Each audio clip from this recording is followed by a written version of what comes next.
TV Comunitária, Canal 6 da NET, Núcleo Educação e Cultura.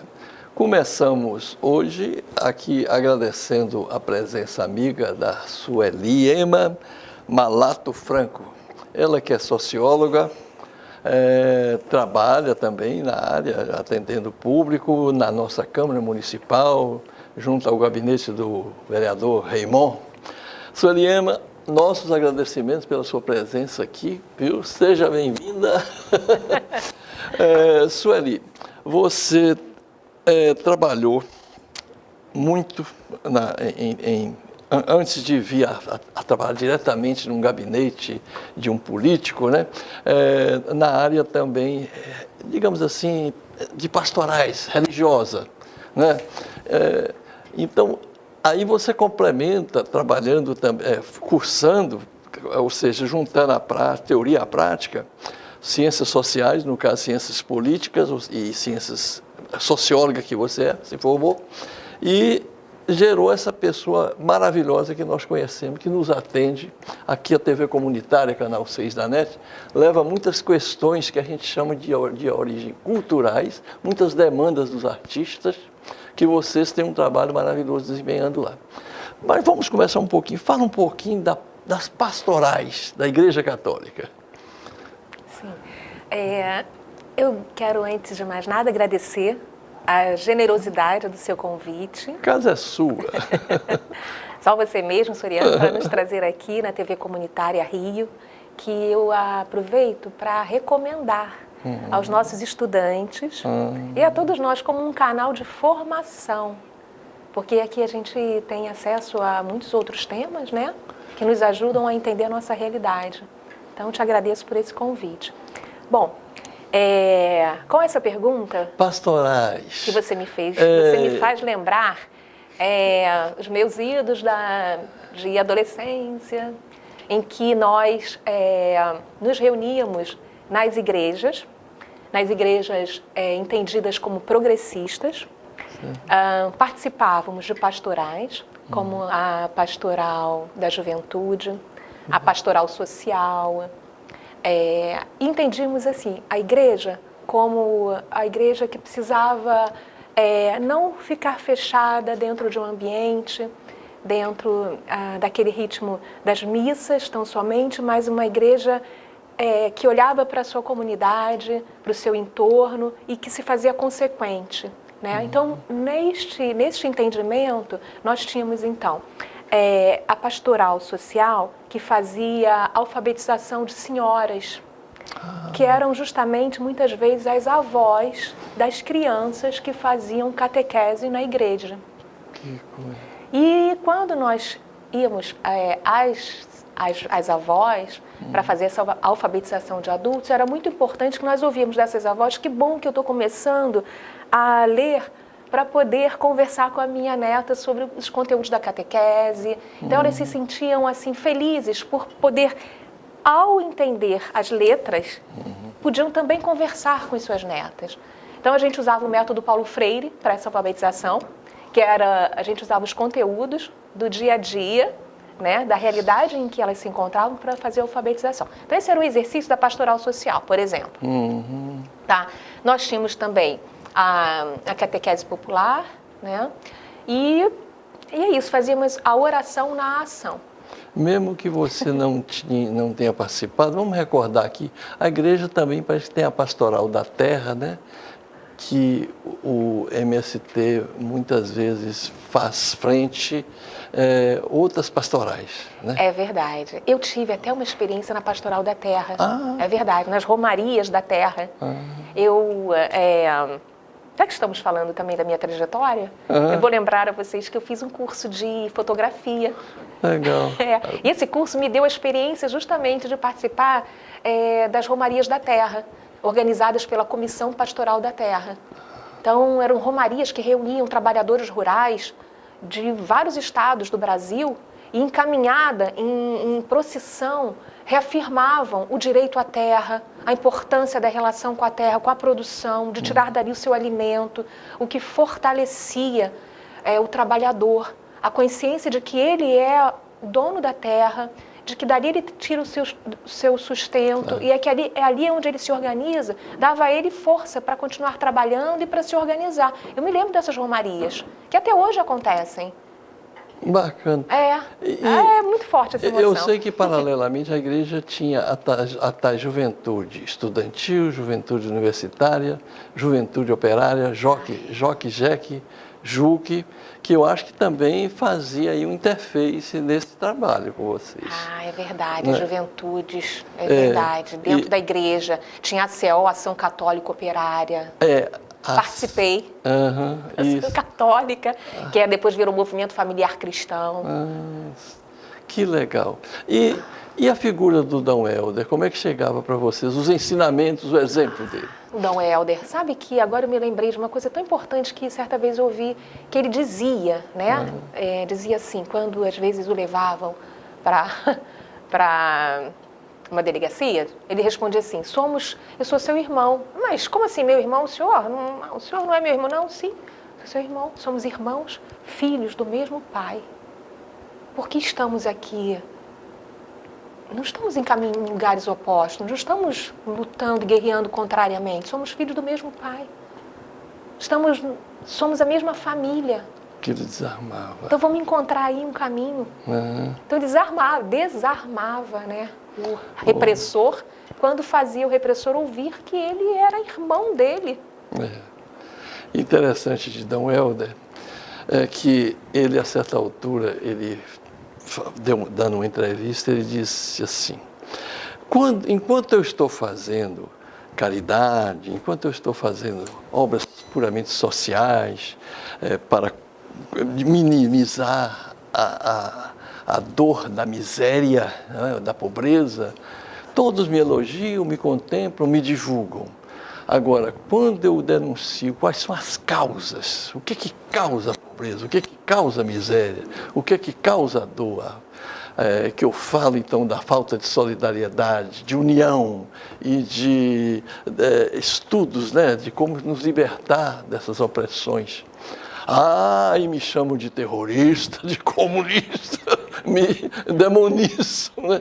E engraçado porque ele tem uma parte que ele foi combatido, porque ele estava cotado para ser prêmio Nobel, né? E essas forças se uniram. E ele tem um trabalho também de tirar a remoção das favelas, né? E criar centros. Por exemplo, ali no Leblon, né, tem uns edifícios que ele construiu. É verdade. Grande Dom Helder. Dom Helder. Você sabe que você me fez lembrar agora, eu não sei se eu vou mudar totalmente de assunto, mas você me lembra um frei franciscano do Vale do Jequitinhonha. O frei Dom Pelé. Dom Pelé. Dom José Maria Pires também. Tem muitos valores aí, abnegados. Né? O próprio Raymond também foi nessa época também, foi padre franciscano, né? Atuou muito. E Teologia da Libertação. Você chegou a ter contato com o nosso Boff? Ele dava palestra para você? Sim, lembro-me do tempo em que ele foi proibido pela Igreja do Vaticano, pelo cardeal na época, o Papa Ratzinger, depois foi Papa, recentemente. 16. Quando ele foi proibido de falar, né, de se pronunciar publicamente. Foi condenado ao silêncio. Foi condenado ao ficar silêncio. Tempo sem poder atuar. Sem poder falar. Mas, Sueli, você tem também um trabalho que você nos ajuda lá, que é divulgar a cultura, e tem projetos desenvolvidos lá pelo vereador, nosso querido Raymond, em que você faz parte de comissões lá na Câmara, porque me interessa passar aqui para o telespectador como é que está isso, a implantação. Por exemplo, a sua presença na coordenação da Fórum de Cultura da Câmara Municipal, de Cultura da Câmara Municipal aqui do Rio de Janeiro. Temos já leis que dão recursos, oferecem infraestrutura. Como é que, para amparar, por exemplo, o folclorista, o artista de rua? Fala um pouquinho das perspectivas. Sim. Que a gente possa ter. Um aspecto que seria importante lembrar foi a elaboração, a construção da Lei da Arte Pública, a Lei 5429. Esta lei ela foi elaborada e pensada junto com a sociedade civil, porque a letra da lei ela não pode ser fria, ela não pode ser pensada pelo legislador dentro do seu gabinete fechado. A lei que vai depois dizer como é que a sociedade se organiza, ela precisa ser pensada junto com a população, junto com aquele que será beneficiado, impactado pela lei. Então, a experiência nossa com a elaboração da Lei 5429, que diz da arte pública na cidade, foi assim que foi feita.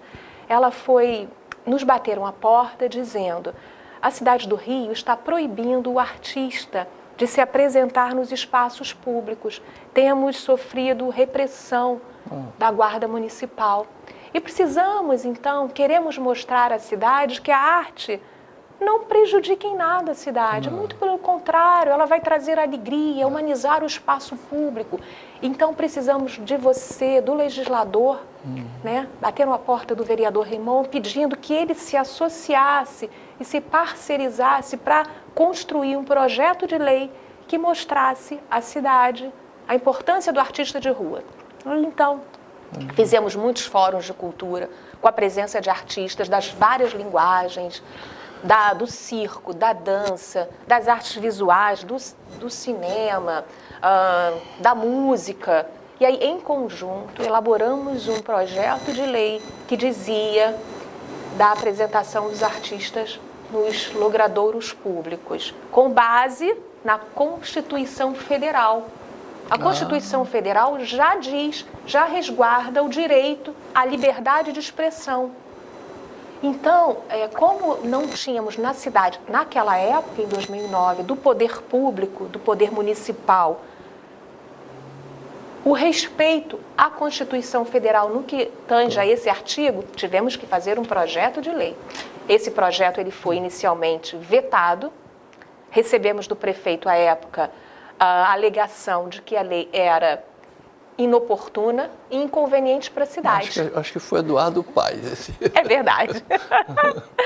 Aí fomos, então, os artistas se reuniram, fizeram uma grande manifestação e convidaram o prefeito. O prefeito disse que iria e foi. Demorou 1 hora para chegar no evento, mas os artistas se mantiveram esperando. E quando o prefeito chegou, ele adentrou, na época lá no Tá na Rua, na Mendes Sá, 35. Sei. Uma casa de teatro do Amir Haddad. Estavam lá muitos artistas caracterizados pelas suas artes. E o prefeito, então, na hora, chamou o vereador Raymond e disse assim: olha, eu vim aqui para dizer os motivos do veto e que eu tenho que manter esse veto, queria explicar aos artistas. Mas, diante dessa realidade, eu vou confessar a você, eu vou ter que mudar de ideia. Eu vou ter que orientar a derrubada do veto. E aí ele falou, e trouxe aqui o meu secretário, na época era o vice-prefeito e também, fiz uma confusão. Não. Ele trouxe lá o líder de governo dele, da Câmara, e orientou o líder de governo para derrubar o veto. Isso foi a primeira vez que aconteceu. O próprio prefeito orientando o seu líder de governo para derrubar seu veto. Porque ele falou, não tenho como fazer diferente, porque os artistas... E então ele derrubou o veto foi derrubado. E a Lei 5429, depois ela foi, na verdade, promulgada pela Câmara. E hoje ela é uma realidade na cidade do Rio. Os artistas hoje... Depois dessa lei, na verdade, a arte pública se expandiu muito na cidade. Né? Os artistas têm a lei plastificada, literalmente. Eles plastificaram essa lei, andam com ela e dizem à guarda municipal, muitas vezes quando a guarda ainda não está, treinada o suficientemente. Mostra a lei e a guarda diz, então, se é lei, eu tenho de respeitar porque eu também resguardo a lei na cidade e tal. Enfim, é isso. Então, o processo de elaboração da lei ele tem que ser participativo. É importante que seja participativo, porque se ele é participativo, a defesa pela sociedade desse projeto de lei. Ela passa a defender esse projeto porque está consciente da importância dele. Ô, Sueli, Isso. e a parte de verbas, por exemplo, o governo deve ter seu orçamento e deve destinar também para a parte artística, né? Isso é cultura, e tem chegado aí como é que está essa parte aí? Tem tido, eu sei que o carnaval aqui tá uma miserê danada. É verdade. Né? Essa é outra questão. Também, aí voltamos à questão. Às vezes a gente não tem ainda, na cidade do Rio de Janeiro, um plano diretor. Preciso falar disso. É um plano diretor que faça um planejamento por anos. Porque se não tem isso, o que nós temos? Um gestor que pensa de um jeito, ele fica por 4 anos. Depois vem na sequência um outro gestor que pensa de outro jeito. Meu Deus. E trabalha diferentemente, sem dar, muitas vezes, continuidade a programas iniciados. E muitas vezes até deixando a descoberto um aporte orçamentário. Então, o que eu quero dizer é que é importante que nós tenhamos na cidade, para a cultura, um plano municipal de cultura. Um plano municipal que veja a cidade por 10 anos, que faça reservas orçamentárias e garanta um fundo municipal de cultura para fomentar os projetos sociais, os projetos culturais que existem na cidade. Entendi. Certo. Tem de ter um plano, tem de ter um fundo, porque senão, se a cidade se depara com ações mais emergenciais, ou então se o gestor decide retirar um dinheiro daqui porque ele está autorizado pela Câmara a fazer remanejamentos orçamentários. É nessa história de remanejamento. Dilma não podia fazer o remanejamento para pagar o Bolsa Família, né? Mas eles fazem remanejamento para tirar da educação, que parece que tem na Constituição previsto, eu acho que 25%, né? E os prefeitos não cumprem. Remanejamento é o grande salto do gato ou do rato para desviar a verba para outras finalidades que a gente aqui. Por isso a gente tem que lutar pelo orçamento participativo. Sim. A sociedade tem que ficar de olho, tem que acompanhar. Eu sei que o Augusto Boal chegou até a fazer peças para retratar como é que essa coisa se passa, né? O orçamento participativo, ficar de olho na história dos remanejamentos, que é a válvula de escape aí para esse pessoal resolver os problemas dele. Assessoria de comunicação, democratização, isso me interessa, dá aí a quantas anda, e agradecemos também a você que tem sido uma batalhadora lá dentro da Câmara dessa nossa causa, porque Barbosa Lima já dizia que enquanto nós não tivermos agência próprias de notícias nossas, enquanto nós não tivermos nossos próprios meios de comunicação, nós não teremos alcançado o poder ou nos manteremos no poder. Porque enquanto a gente está aqui falando, vamos falar só para a cidade do Rio de Janeiro, no nosso canal 6 da NET, as outras estão falando para o Brasil todo, né? Então, aquela que é quase que monopólio, a nossa TV Globo, essa fala para 200 milhões de habitantes, enquanto no Jornal Nacional. E, então, isso precisa ser democratizado, ou seja, precisamos de... Nós aqui temos a luta que é para os canais chamados a TV aberta, o nosso canal 6 da NET, também transmitir através da TV aberta, ou seja, a nossos sinais atingirem também não só o Rio de Janeiro, como já atinge via online, sabe? A gente tem tvcrio.org.br, você pode também sintonizar aí. Mas a gente precisa dotar o telespectador com a mesma facilidade com que ele liga a Bandeirantes, a Globo, nos também ligar para saber as notícias, a quantas anda a cultura, essa luta do trabalhador, essas causas que eu chamaria proibidas, esses temas proibidos, privatizações, né? democratização dos meios de comunicação. Nós temos em elaboração uma lei para a destinação também de verbas para rádios comunitárias e TVs comunitárias. Como é que está esse processo lá nos trâmites municipais? E até posso perguntar assim ao nosso telespectador se ele conhece algum canal aberto em que ele possa assistir à luta dos trabalhadores, às suas reivindicações. Existe esse espaço hoje? Muito bem. Aberto? Não, a gente tem aqui na TV Comunitária Rio. Né? Então, por que eu fiz essa pergunta? Porque justamente nós tínhamos do governo federal um programa excepcional em que ele previa, né, a existência de um canal aberto que seria programado, que teria toda a sua grade programada por associações comunitárias. Né? TV digital. O tal canal da cidadania. 2 canais por município. Você já imaginou, nós temos em torno, podemos até dizer, 6 mil municípios. 6 municípios vezes 2, nós poderíamos ter 12 mil canais populares em que você teria acesso de forma gratuita aos meios de comunicação. Foi por isso também que Dilma caiu. Foi, sim. E os incautos pensam que aquilo foi impeachment, foi um golpe muito bem orquestrado.